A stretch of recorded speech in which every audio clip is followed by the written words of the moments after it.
I'm Andrew Smith, and today I think we're going to talk a little bit about bankruptcy and short sales. BKs. BKs. We're not talking about Burger King. We're not talking about the King, the Whopper cheese. You forgot your crown. I know, I did. I forgot that. But we're not talking about Whopper cheese. We're not talking about Whopper cheese or even a Junior Whopper. Okay, what are we talking about then? We are talking about, sometimes we'll get questions from somebody.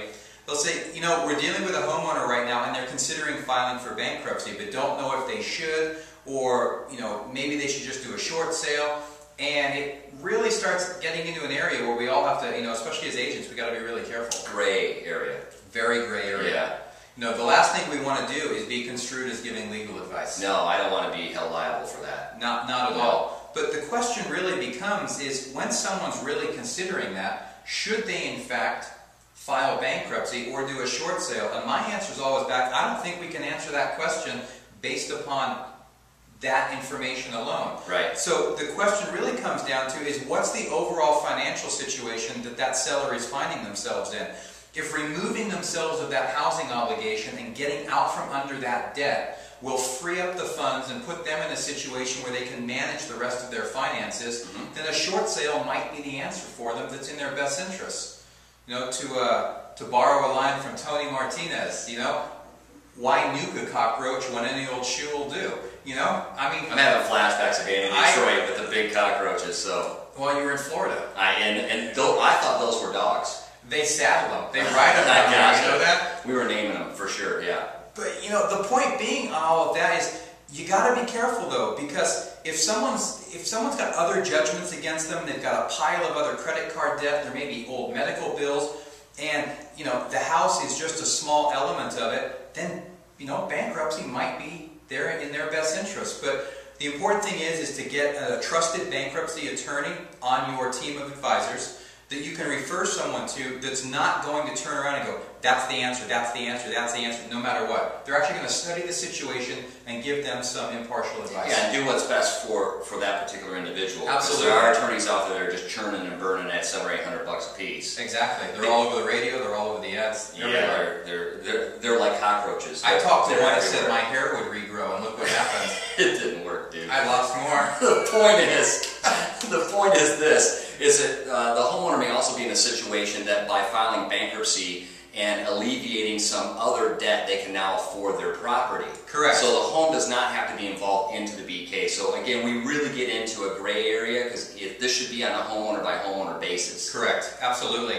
And you know, you said an important thing there, because if someone does choose and they do go bankruptcy and that does enable them to keep their home, it really depends on, again, was it Chapter 7, was it Chapter 13, handled in two completely different ways, and was the property included in the bankruptcy? Was the debt reaffirmed?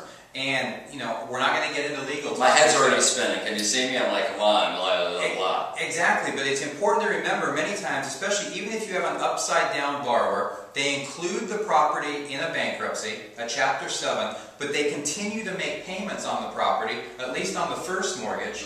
The second mortgage will essentially get wiped out by the bankruptcy, but that will not remove the lien. That's correct. So thank you for saying that. Yeah, because you're going to have a situation where someone goes, oh, it's gone, they're not contacting me anymore. Well, the debt may have been discharged from you personally, but the debt is still attached to the property. The Chapter 7 meant that all that happened in that case is the property itself is the only collateral. They cannot come after you for the difference. So if you end up staying in that house for another 15, 20 years, and you end up paying off the first and then go to sell, that lien, the lien's still there. It's still there. Yeah, so here's a tip, and now I'm not an attorney, clearly, look at me, I'm not an attorney.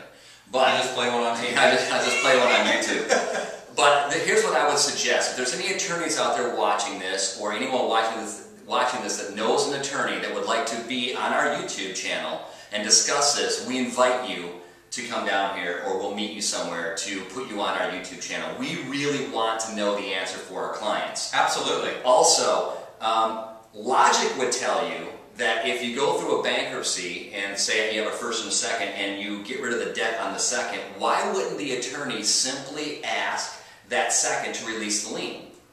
Well, in many cases they do, or they will, but the second might not always agree to it right then and there, especially if they think the person's going to stay in that property for a while, and they can actually recover those funds. at some point in time. But chances are, the bank themselves, they're probably going to charge that debt off, and then they're going to sell it to a collection agency. So it could come back up again. But you know, it's a circle. It could be a big circle. That lien will still be there, but there are ways to get it removed. I've had attorneys say that you can do that. You can negotiate with that collection company and make a settlement offer. But if anyone goes down that path, I highly recommend that you do that through an attorney, depending on what state you're in, through an escrow company, because you want to make sure if any funds are paid to remove that lien, the lien is actually removed. Yeah, absolutely. And I know that this video clip is running a little bit long, but we're really, really passionate about this. There's numerous questions weekly. I got several yesterday where agents were asking about this BK situation. Right. And I would encourage anyone that's watching this that if you are thinking about going through bankruptcy, make sure that you interview that attorney. Absolutely. As hard as you would interview an agent that's not going to take your largest asset and try to sell it for you. That's exactly right. You want to make sure that you get all of the information up front. And again, we're going to say this again and again and again as we have. We are not attorneys. We're going to give you the information that we have received based upon talking to different attorneys that have provided us their information. How's Your that? phone's vibrating off our table. It's just making me laugh. But you're absolutely Is that what right. it is? I think it's an attorney calling right now. I think it's someone calling right now. I better go get that. Last point is this: is that if you do go through bankruptcy and the second has been included in the bankruptcy, there are ways to still short sell your property. So don't panic if you've gone through BK or you're going through a BK and you have a first and a second. We are getting those approved as well. And I think with that in mind, we will do a specific video on if you have been through a bankruptcy and included the property, why would you even want to consider or do a short sale at that time? What would the advantage and what would the point be?